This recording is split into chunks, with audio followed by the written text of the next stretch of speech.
You know, for the longest time, I was a true believer in AI. And I don't mean casually. I was all in, completely. I mean, I built entire automations, tools, whole business workflows around large language models. I genuinely believed we were stepping into this incredible new era of productivity and, well, intelligence. But after years of being in the trenches with these systems, every single day, something shifted for me. I've had to change my. And that's what we're going to get into today. I want to break down why my perspective has changed, and this is all based on years of direct, hands-on experience. Okay, so let's start with the biggest issue of all, reliability. It really comes down to this. If what you're doing needs to be accurate, if it needs to be consistent, if you need repeatable results, well then today's AI models are a genuine risk. Think about it. You can ask the exact same question twice, and more often than you'd think, get two totally different answers. And what's worse? These small, silent updates can suddenly break a system that was working perfectly just the day before. You'll see entire logic chains just collapse with absolutely no warning.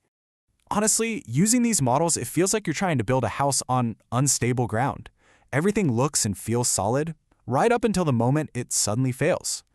Now, there's this really common idea in the tech world, right? This idea that, hey, this is the worst it will ever be. The assumption is that things can only get better from here.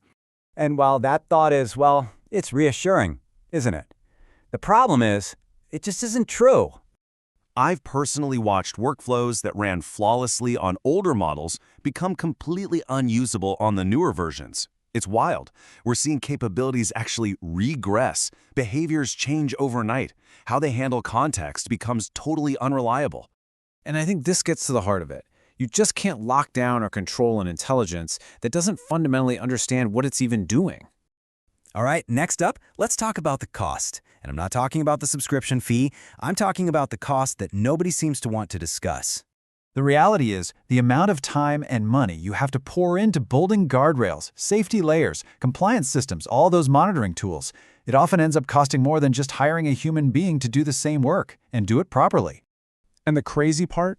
A lot of these safety systems barely even work. So you find yourself in this maddening loop, trying to debug one AI that refuses to admit it made a mistake, which is wrapped inside another AI that can't even explain why the failure happened in the first place. And when you get to that point, well, the automation isn't saving you time anymore. It's actually starting to create more problems. Then, of course, there's the hype. I mean, you see it everywhere. Companies are just rushing to slap an AI-powered label on everything. But when you look at what's happening in the real world, a lot of these tools are delivering surprisingly little in terms of actual productivity gains. But you'll almost never hear an executive admit this publicly. And it's not because the AI is working perfectly. It's because admitting failure is expensive, and frankly, it's embarrassing. So, behind the curtain, what's really happening is that a lot of these companies are quietly rehiring people, or they're calling in consultants to try and fix the very systems that they replaced way too quickly. But this next issue, this is probably the most serious one of all, and that's accountability.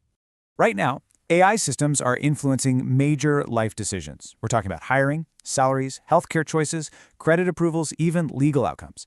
And yet, in so many places, there's absolutely no requirement to audit how these systems are making those decisions. So what happens when these unaudited systems fail? Well, first, there's no transparency.